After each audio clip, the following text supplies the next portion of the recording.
Hello everybody and welcome back. Today I'm going to be making carrot cake. So I woke up this morning craving juice. I juiced some green juice. I juiced some carrot juice. And I also juiced some orange juice. So I kind of been doing the juicing thing this morning. And here's my carrot juice. I'm actually drinking this one now. Already done with my green juice. And I have all the pulp left.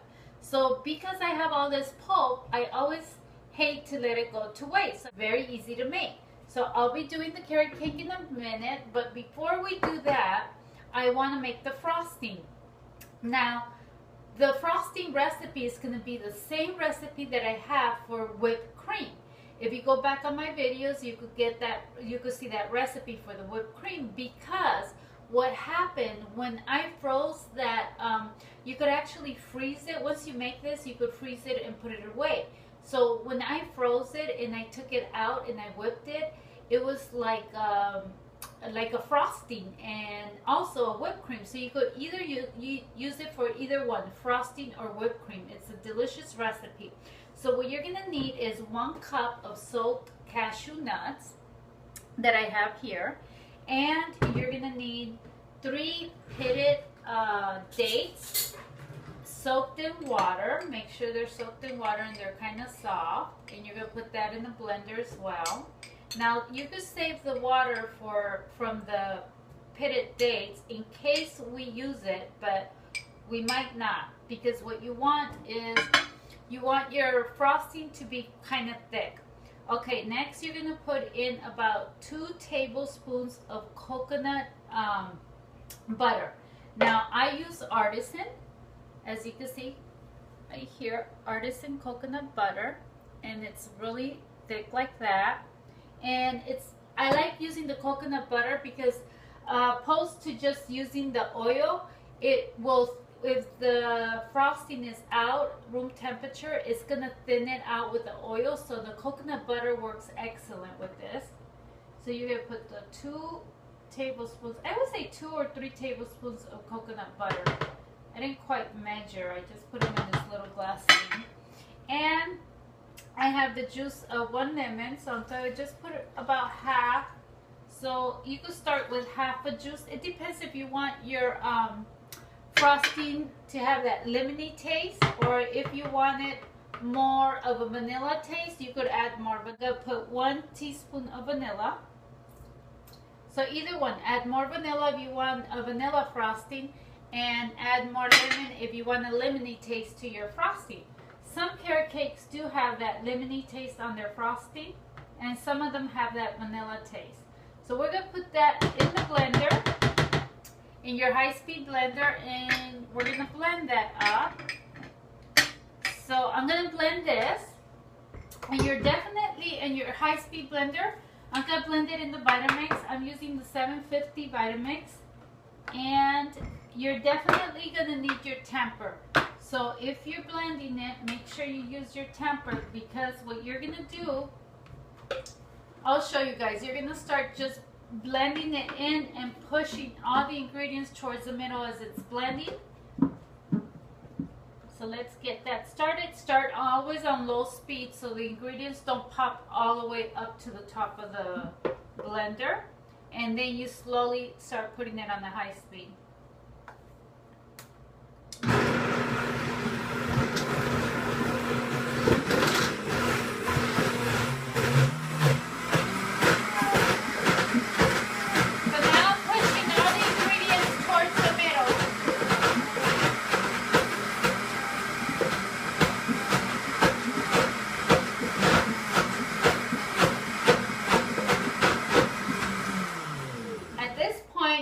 Tell that I'm going to need a little bit more liquid, so I'm going to taste it, because I could either put more lemon juice or I could put the juice from the pitted dates, the water from the pitted dates.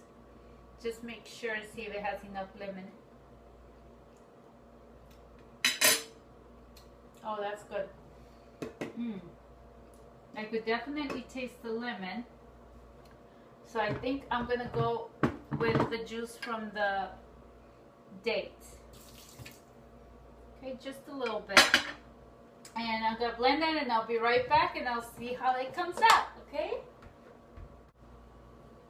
Okay guys, so I'm done. As you can see right here, this is the finished product, and what I did is I actually used the rest of that water. So I would say almost about, start with the 4th cup of water from the pitted dates and then move up towards almost half a cup. Not quite half, the whole half a cup, but half, almost half.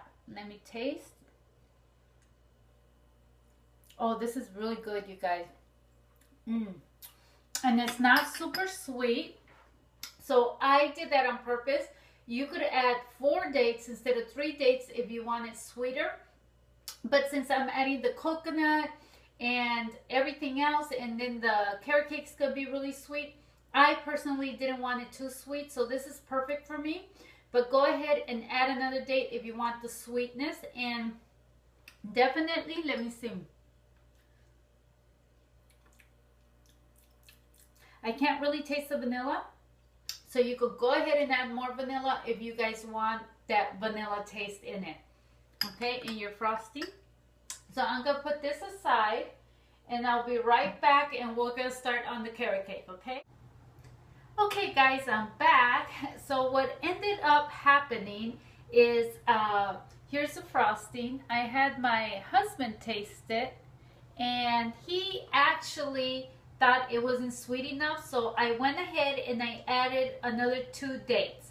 So you could go ahead to this recipe and add 4 dates to make it sweeter. It just wasn't sweet enough, and basically he's gonna eat most of it, so I gotta make sure he likes the taste of it. So for me it would have been okay just the way it was, but for him he needed a little bit more sweetness in it, so that's fine. And so now we're gonna go ahead and do the carrot cake. So you're going to need 4 cups of your carrot pulp, and we're going to 4 cups of your carrot pulp, and we're going to put that in the food processor. And then you're going to need 1 cup of pitted dates, 1 cup of raisins, and you're going to need, I believe what I have in here is, sorry, I have carrot in my fingers. I have a 1/4 teaspoon of nutmeg, a 1/4 teaspoon of allspice, and 1 teaspoon of cinnamon. And yeah, that's basically it. So I'm gonna go ahead and I'm gonna put the cinnamon in there. And what you're gonna also put in there, just about a pinch of salt, not a lot, just a little pinch of salt, just so it'll bring out the sweetness from the dates in the carrots. So I'm gonna go ahead and I'm gonna put the dates and the raisins. I'm gonna put the raisins in, and we're gonna blend that. We're gonna pulse it in there, and then I'll put the dates in.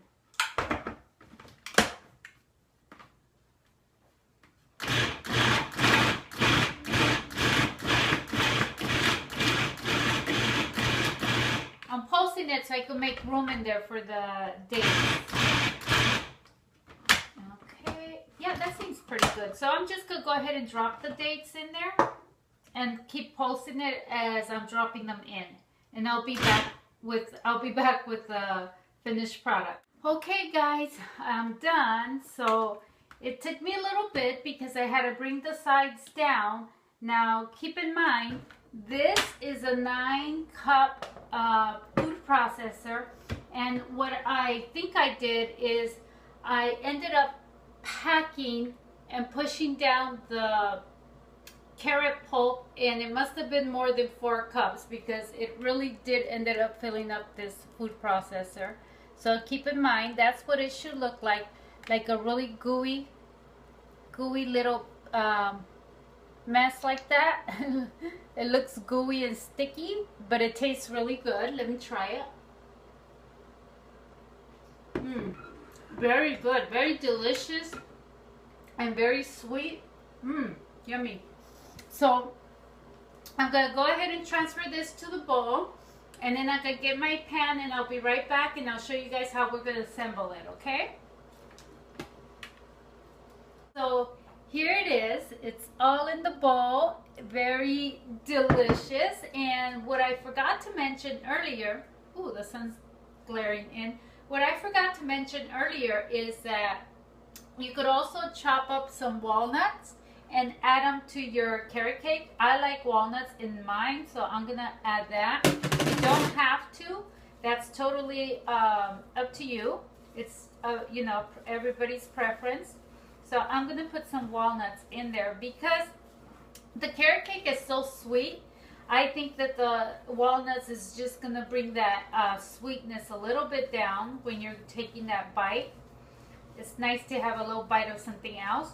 So I'm gonna mix the walnuts in there, and I have this cake pan. This it's actually kind of narrow and long, so it's not very wide.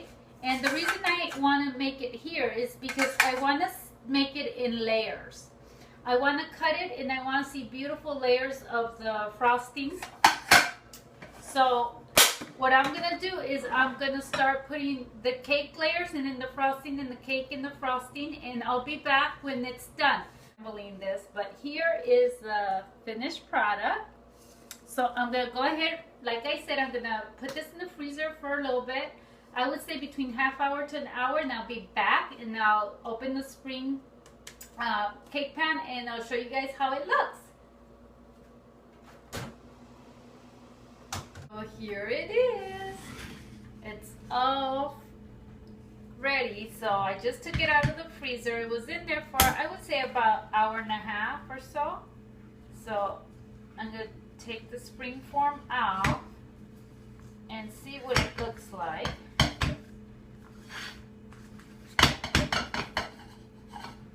I usually sprinkle coconut in the bottom so it doesn't stick to the bottom, but I totally forgot. And every time I make it, it always comes out a little bit different each time. But here it is. You see the carrot cake? So beautiful. We have 3 layers, 3-layer carrot cake. And you guys could garnish it with anything you want on top. But I'm going to go ahead and I'm going to cut a little piece. And I'm going to try it. It's actually still soft, but it's firm enough to cut. And remember, this carrot cake is really high, so you don't have to cut big white pieces. So let's see. There is a slice. I'm going to put it on the plate. Very pretty. Oh, wow. Okay, so here it is, guys. Let me go ahead and try it. And I'll let you guys know if it's good. Usually it's good, but like I said, every time I make a recipe, it always comes out a little different, just slightly different. Okay.